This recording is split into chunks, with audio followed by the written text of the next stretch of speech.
maali zeeroo tana jechuun upper triangular jennee upper triangular matrix kana jechuun the main diagonaliin keenya jechuun akkana dhufu kun sararri kana gad dhufu kana gatiin hundinuu zeeroodha. Kana ol garuu triangularii uumee jira jechuudha.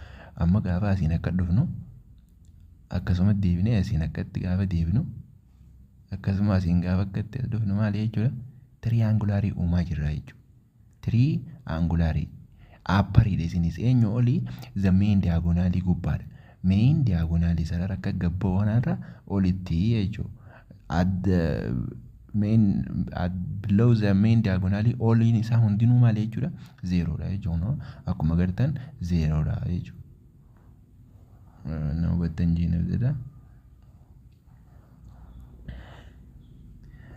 No